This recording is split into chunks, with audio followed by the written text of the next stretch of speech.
नमस्कार, मी Rajratna Jondhale. Top news मराठीमध्ये आपलं स्वागत. बॉलिवूडचा अभिनेता गोविंदा यांनी शिंदे यांच्या शिवसेनेत प्रवेश केला. मुख्यमंत्री शिंदे यांनी गोविंदा यांचं स्वागत केलं, त्याबद्दल डॉक्टर अमोल कोल्हे यांनी मुख्यमंत्री एकनाथ शिंदे यांचे आभार मानले.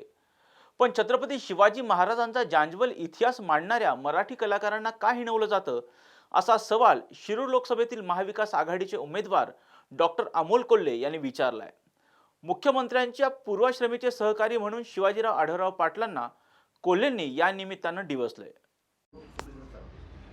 माननीय मुख्यमंत्री महोदयांच्या उपस्थितीमध्ये सिनेस्टार गोविंदा यांचा प्रवेश झाल्यानंतर जी माननीय मुख्यमंत्री महोदयांनी भूमिका व्यक्त केली, त्यानंतर आवर्जून मी त्यांचा आभार मानले. याचं कारण महत्त्वाचं असं आहे की गेली काही वर्ष सातत्यानं शिरूर लोकसभा मतदारसंघातल्या मायबाप जनतेनं माझ्यासारख्या सर्वसामान्य कुटुंबातल्या अभिनय क्षेत्रात कार्यरत असणाऱ्या एका व्यक्तीला लोकसभेमध्ये निवडून दिल्यानंतर शेलक्या शब्दांमध्ये हे कायम जे हिणवलं जात होतं, मग नाटक्या असेल, नौटंकी असेल, नाचा असेल, आणि खरोखर मग हा प्रश्न पडतो की हिंदी सिनेसृष्टीतला अभिनेता आला तर ते सिनेस्टार, त्यांचं स्वागत आणि छत्रपती शिवाजी महाराज, छत्रपती संभाजी महाराज यांची भूमिका करून आपला जाज्वल्य इतिहास, खरा इतिहास पोचवण्याचा प्रामाणिक प्रयत्न करणाऱ्या माझ्यासारख्या व्यक्तीच्या बाबतीत माननीय मुख्यमंत्री महोदयांचे पूर्वाश्रमीचे सहकारी आणि आत्ता ज्यांनी पक्ष बदलला असे सहकारी ही सातत्यानं ही टीका टिप्पणी करतात. याविषयी माननीय मुख्यमंत्री महोदयांचं मी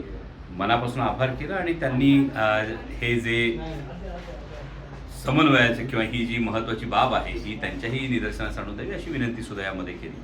मला असं वाटतं की सिनेस्टार गोविंदा यांनी मागे एका टर्ममध्ये ते खासदार होते, त्यावेळेचा त्यांचा पार्लमेंटरी परफॉर्मन्स आणि कोणी मला जर सेलिब्रिटी किंवा अगदी थोडीशी पातळी सोडून नाटक्या, नाचा अशा शब्दांमध्ये जर कोणी हिणवत असेल तर त्यांनी 2019 ते 2024 यामधला पार्लमेंटरी परफॉर्मन्ससुद्धा एकदा तपासून पाहावा.